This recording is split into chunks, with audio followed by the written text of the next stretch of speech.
One of the errors people who are asking for change often make is to immediately issue a threat. This is a poor tactic because the receiver should be given a chance to fulfill the request before any type of additional action is taken. The receiver in this case is the recovering addict and the threats are coming from the family. I have had complaints from a few recovering people, that the family expected automatic change from the addict. This is totally impossible for the recovering person to do. There are many problem thoughts going through the addict's mind right out of rehab. Most likely, the addict still has many unanswered questions. Before any real change has developed with the addict, here are a few statements I've heard from them. These are not the exact words they, the addicts, used, they are the words from Arthur T. Horvath PhD ABPP. They're so close I decided to use them. 1. I know I have a problem with drugs sometimes, but do I have to stop entirely? 2. What's the big deal? Everybody has at least one vice. Why do they give me such a hard time? 3. I don't understand why I still do it. Every so often I get a big urge to use, and there goes all my good intentions. 4. Maybe I'm the sort of person who just needs to be addicted to something. Anyway, I've tried to stop before, and it's too hard, I can't do it. 5. For several months I was doing fine, but one night I slipped, and it's been back downhill ever since. 6. Quitting successfully amounts to having enough willpower to do the job. I don't, so why kid myself? 7. Do I have to go to those meetings for the rest of my life? As you can hear, the addicts have a long way to go when it comes to change. It's this type of thinking that gets the addict in so much trouble, and there are many more questions and thoughts the addict thinks about, but time will not allow me to list them all. Just by those remarks you can see that real change has to be made by the recovering addict. Many active addicts want to change their lifestyle but really don't know how to go about stopping all drug use. They know just stopping doesn't work because of withdrawal. Others yelling and screaming at them doesn't make them stop. Threats or even jail time won't force them to stop completely mentally. Even in jail they're thinking about the time when they do get out and what they are going to use for their first big high. Their wife can threaten to throw them out on the street, and that still won't stop them from thinking about using.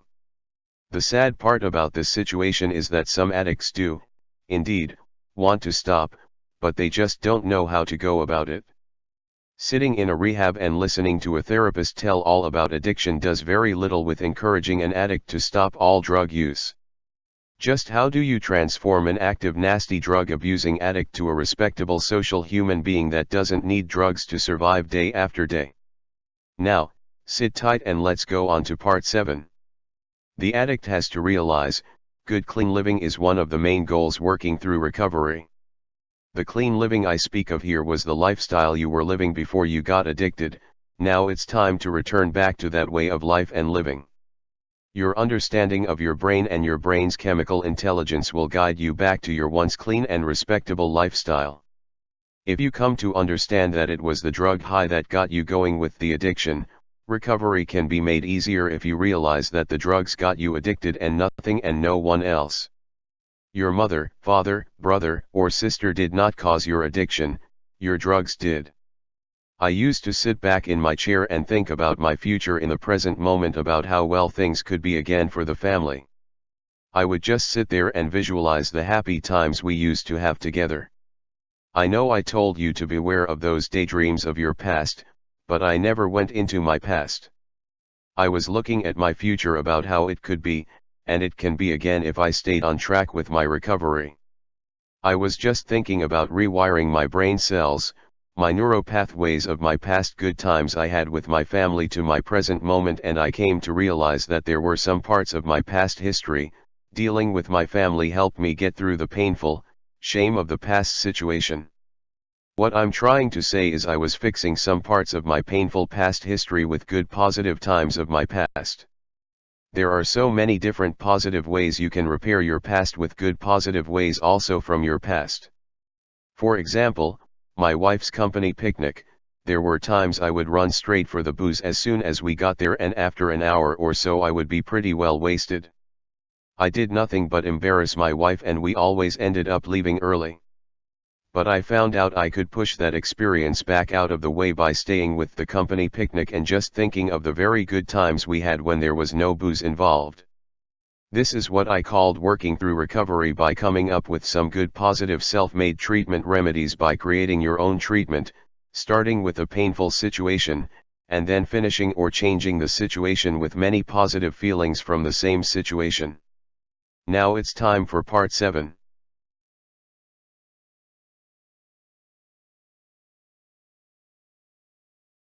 Part 7. Hello again, Elton here. Now let's talk about change and those nasty addicted habits. The process of changing. Exploring the tug of war connected with change. What do you mean change? Change what? How and why is it so hard?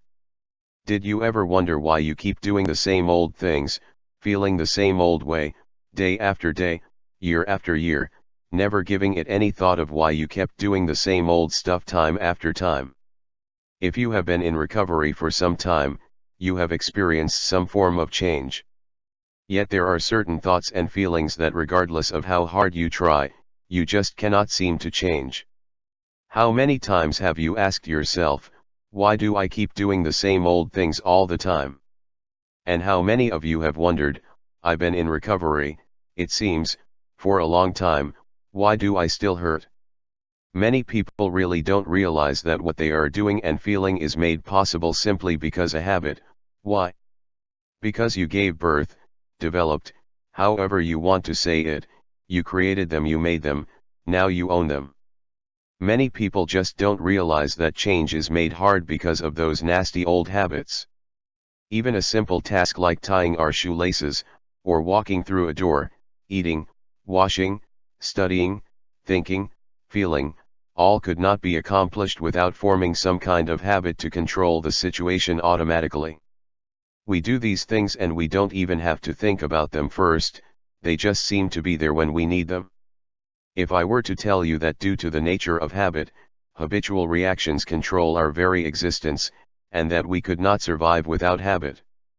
Most individuals never give habit any thought at all as being responsible for the way we think, feel, and behave on an automatic basis. Why? Because what we are thinking is something we just don't think about. According to Random House, Webster's College Dictionary, 3rd edition, habit is defined as an acquired pattern of behavior that has become almost involuntary as a result of frequent repetition, customary practice, a dominant or regular character or tendency. Just by this definition alone, establishing a basis for habit in our life does explain why we automatically think, perform, and feel out of a random decision-making process. We just do it, and we don't even have to think about it. It just seems to happen automatically, and the main point about habit is that most of the time, we have absolutely no control in the matter. Why do you respond a certain way? Why is your thought process to any response always the same? Why do we react always the same to the response? The answer is habit. Unconsciously, you respond out of habit, and many will argue that your response is made or originates out of quick decision-making processes, but this is not the case, in most cases. Habit will become an automatic response triggered by the proper stimulus at any given time. When you go to leave a room, the room has a doorway of course, and you turn the doorknob to open the door. Did you have to think about it, or did it happen automatically? Could it be that you have performed this task of opening a door in this manner so often with much repetition and practice that you just don't have to think about the process at all? What do you think it would be like if we did not have the ability to form habitual techniques of performing, feelings, or reacting? Every time we needed to perform, think, or act, we would simply have to look it up in this tremendous big book of knowledge that you would have to carry around with you. Habits are basically learned methods of reacting, thinking, and feeling, that with the proper trigger we can recall from memory and use to our advantage automatically. I'll give you an example dealing with myself. Every day for over 25 years I had the need to alter my mood with alcohol, or whatever narcotic, painkiller, was available. Why? I simply allowed a habit to be formed. I simply made a had to thing out of getting drunk.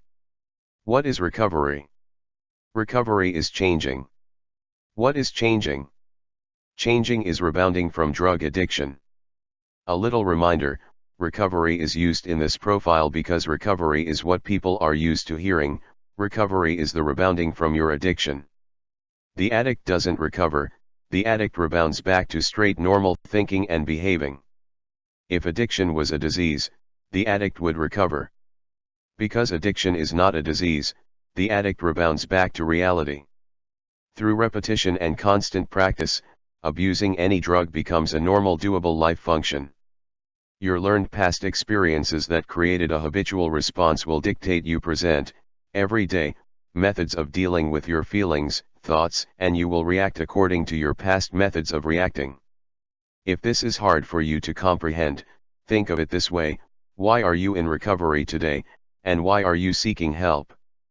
Could it be you are trying like hell to overcome your habitual habit of using drugs? Remember back, you altered your mood so many times, that it actually became the normal thing for you to do. Normal because of a chemical intelligence programmed and performed on a repetitious basis. You have to overcome and change the habitual lifestyle that you learned as a result of abusing your drug. Ladies and gentlemen, this is what change is all about: re-establishing and learning new habitual ways of surviving without your friend your drug. Now take all this into consideration and come to realize just why change is so hard. Think about the nature of habit.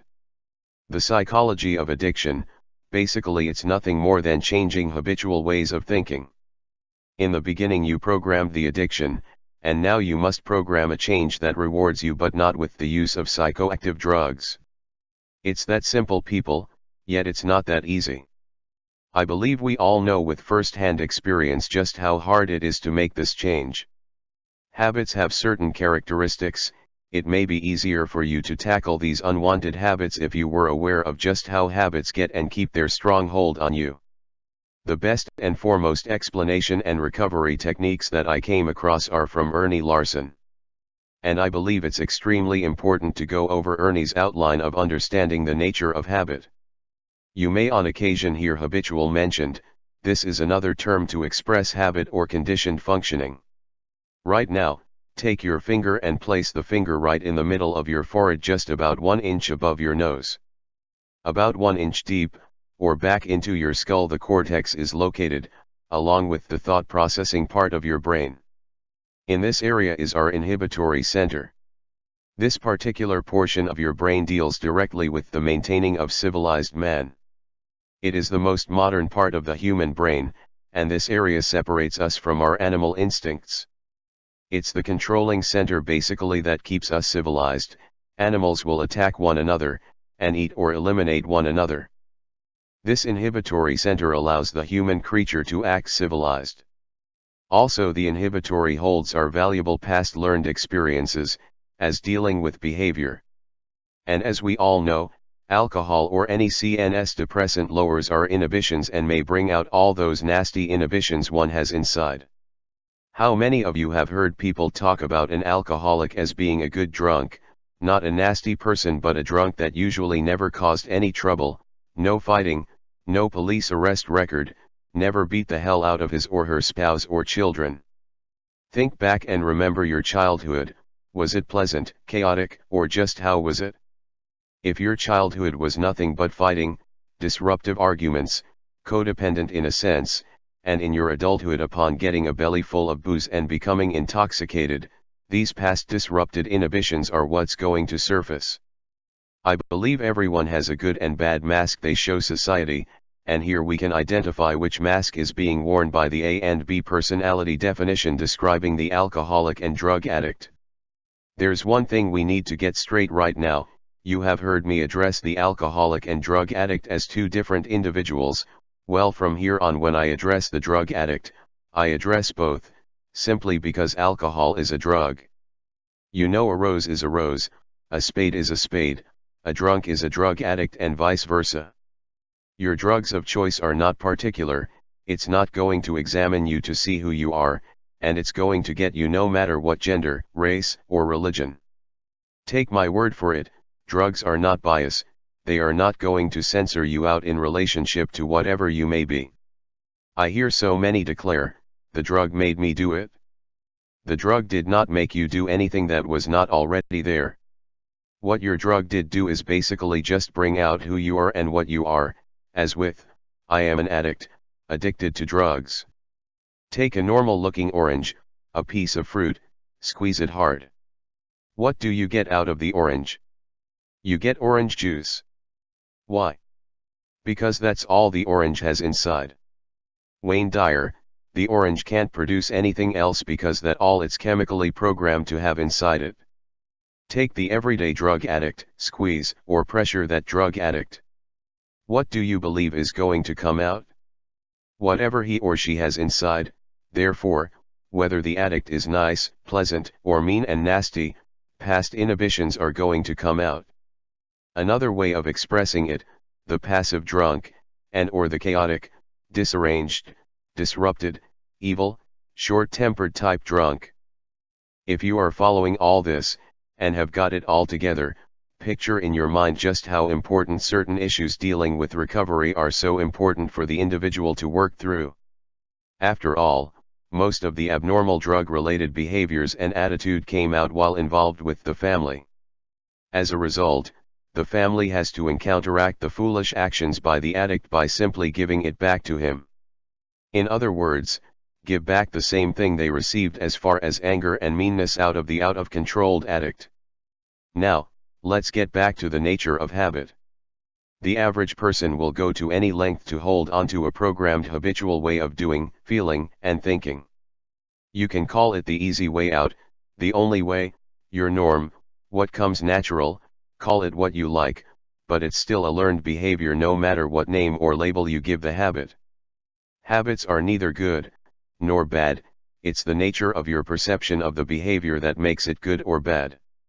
You will hear some people state that one cannot change their imprinted personality characteristics, or traits.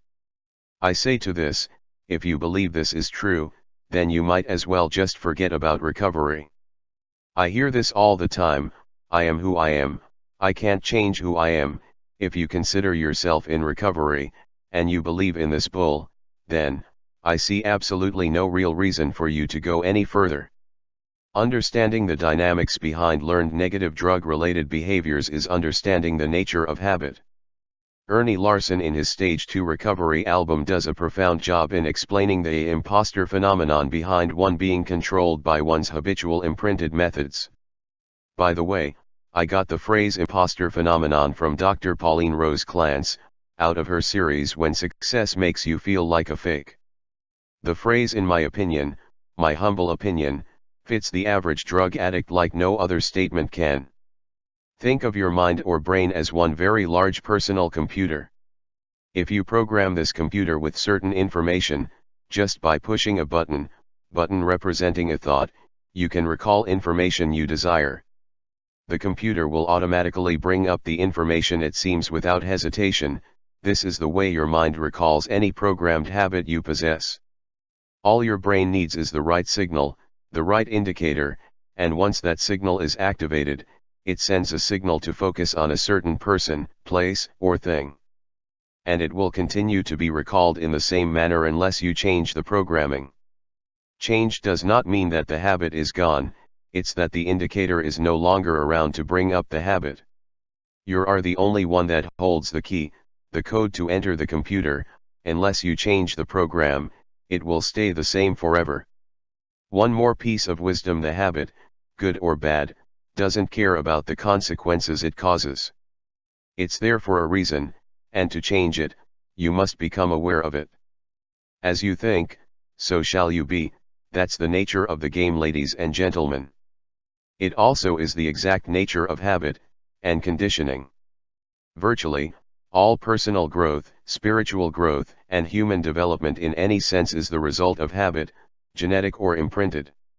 Bottom line, you must develop new skills to eliminate, or take the place of your old negative bad nasty habits. Skills are habits, Therefore the bottom line is that we learn to break old habits with new skilled habits. It may be beneficial for you right now to go onto YouTube and look up the nature of habits and see what it brings up for you to watch. Habits and stress are your major enemies with addiction, and learning how to change the habit will benefit your recovery efforts very much.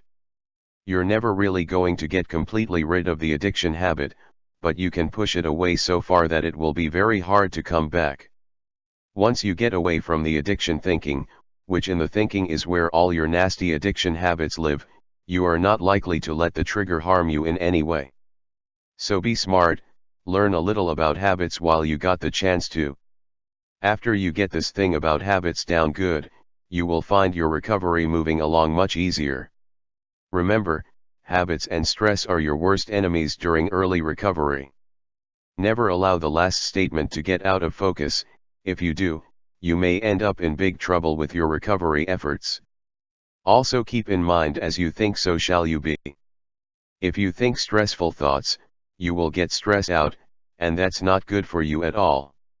Whenever I have a conversation with a recovering person, I am always asked the person to keep the stress factors in check, and if you feel a little stressed out, stop and do something about it.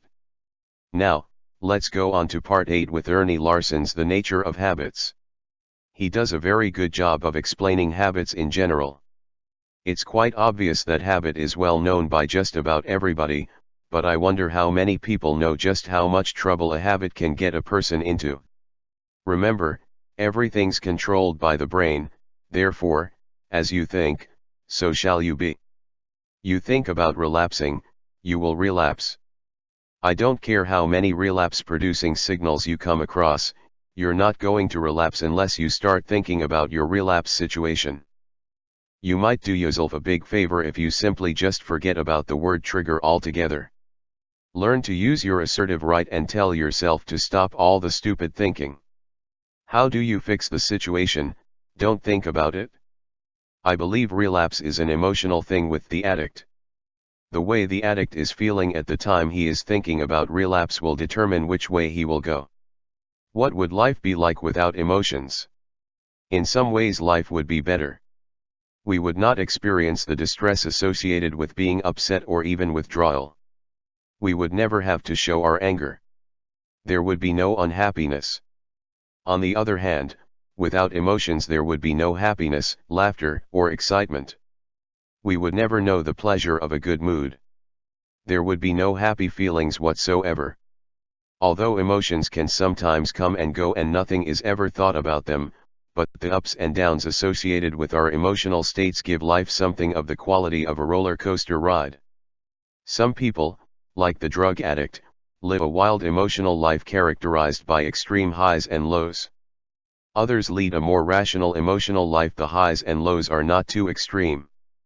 But we all ride life's emotional roller coaster in one way or another. Consequently, emotions merit study and have an important place in our life. I believe relapse is thought about by the addict when his roller coaster ride starts to get a little rough. When the ride gets so out of control, to think relapse is to think about using your drugs again.